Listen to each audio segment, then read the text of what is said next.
Tomorrow's a big day in the down-to-earth woodworking shop. Finally gonna unload that storage pod out there and move all the equipment in here.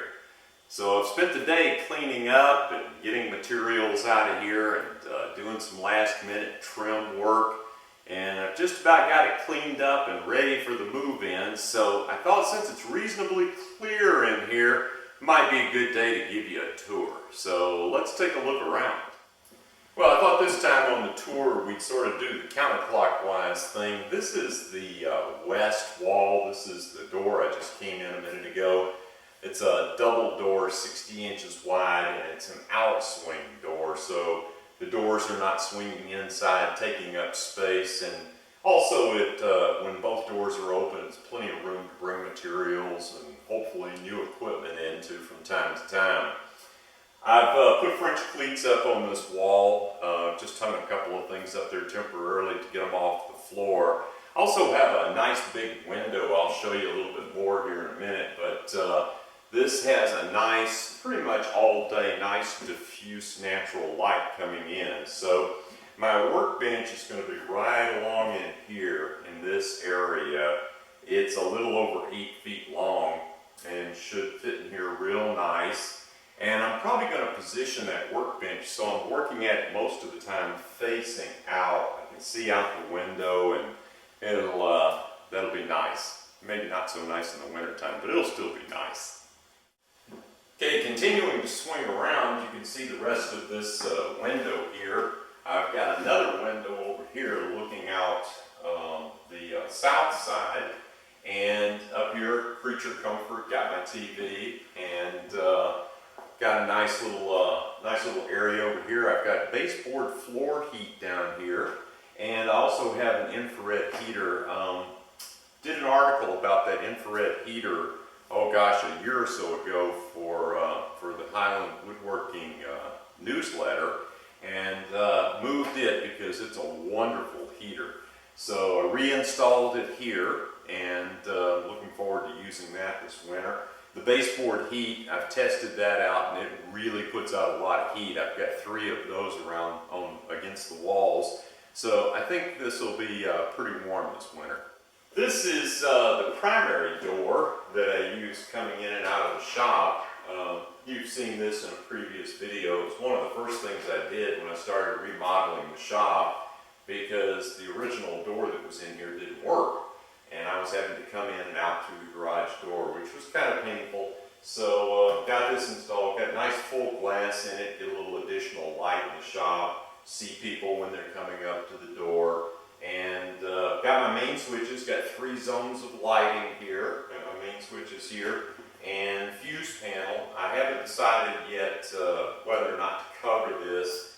I'm thinking about putting a little bulletin board over here on a hinge that I can pull the bulletin board out and then open the fuse or circuit breaker panel if I need to get in there. Moving around from the main entry door, this is the stairs going up to the 2nd level. Underneath here on the landing where the turn is made, I've got the air compressor in there, and I'm going to be installing a large shop vac in there, plumbing the hose out either here or here on this corner so that I can just hook a hose up, vacuum, and then hang the hose up. But keep the vacuum cleaner in there where it's a little bit less noise. The air compressor also, I'll plumb up air compressor fittings, air fittings out here for the little bit of time that I use that. But both of the vacuum cleaner and the air compressor are on switches so that I can control those from out here and not have to climb under there to turn those on. This is the southeast corner of the shop. This was the first corner that I started working on when I started building the shop from the raw garage. And the reason this was the first corner that I worked on was because I needed to get these stairs made up to the upper level, deck that, and be able to put materials and supplies up there out of the way so I could finish working down here. There's 5 steps up to this landing, and then another 8 steps that go up the rest of the way to the top. I've mounted some spotlights up here that I repurposed from another project. One of these, my drill press will be right in here, and one of these will be aimed down at my drill press. This one aims down at these steps, and the other one is aimed at those steps. When the upstairs light's on and the downstairs lights are on, these are lit plenty well to go up and down. I will be needing to add banisters and railing here, and I've got the materials upstairs. I'll get around to that. This is the east wall here. I've got some cabinets that were on French cleats in my previous shop, hung up on the French cleats here now. My little job site table saw that I've been using during the construction phase is kind of parked over here temporarily.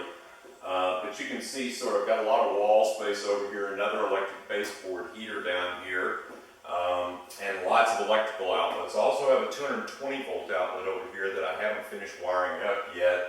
The circuit breaker's in and off, but I've got to put a plug in there. But other than that, pretty much all the electrical work is done.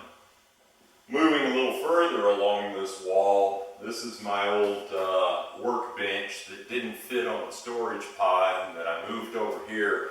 It actually has come in mighty handy while I was remodeling this. It's given me a place to work on some small things that I was working on, and frankly a place to sit and have a cup of coffee when I'm taking a break. Got a little window back here. This is nice because it allows me to see up to the barn behind the garage, and that barn I'm redoing and retrofitting so that it will be all my lumber storage.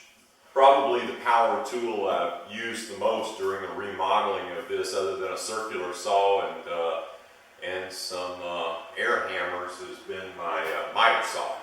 I've got that just set up over here temporarily, much as it's been set up in 8 different places in here in the garage during the project.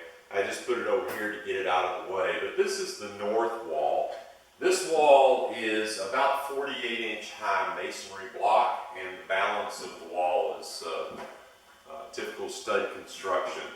I waterproofed all the masonry block, 3 coats, and then above that, where it was open studs, I insulated it and put the siding on and ran electrical. I actually have 5 outlets running across here.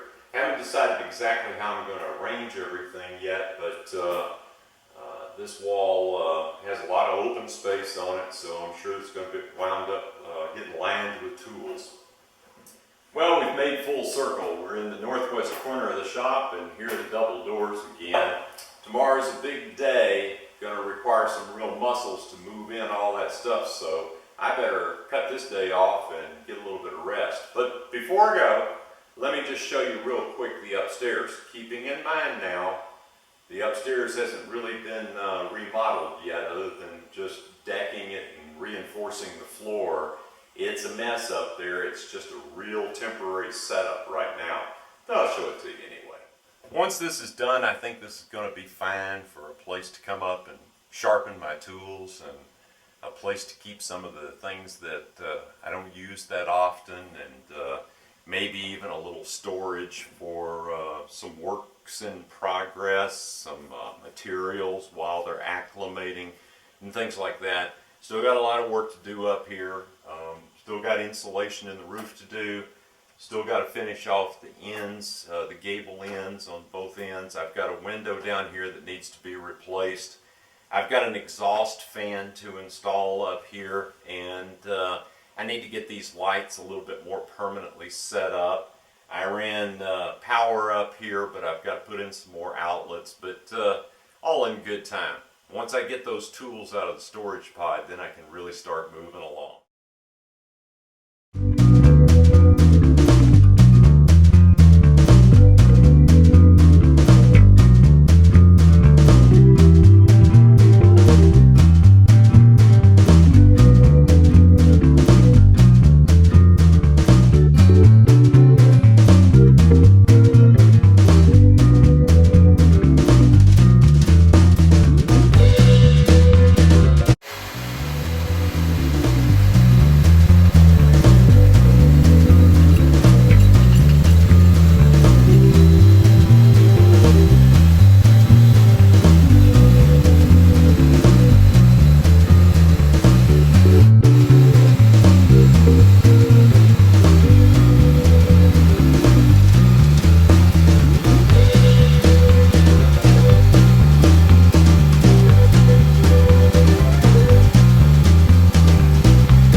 say thank you to everybody who has been of such tremendous assistance in this process of converting this nasty, smelly, poorly built garage into the new down-to-earth woodworking shop, and a shop I think I'm really going to enjoy working in. Most of all, I want to thank Highland Woodworking. Not only have they been morally supportive of the project, but they've been somewhat lenient when I've slipped a day or two and here and there on an article deadline or a video deadline. Thanks, guys. I want to thank my friends too that have come over and helped sometimes when there was things that just needed another person to really get done properly or safely. Thanks a lot. And most importantly, I want to thank you. All you folks that have sent emails with encouragement and ideas, absolutely fantastic. So thanks again, and I look forward to seeing you soon. Thanks for watching. See you in the next video.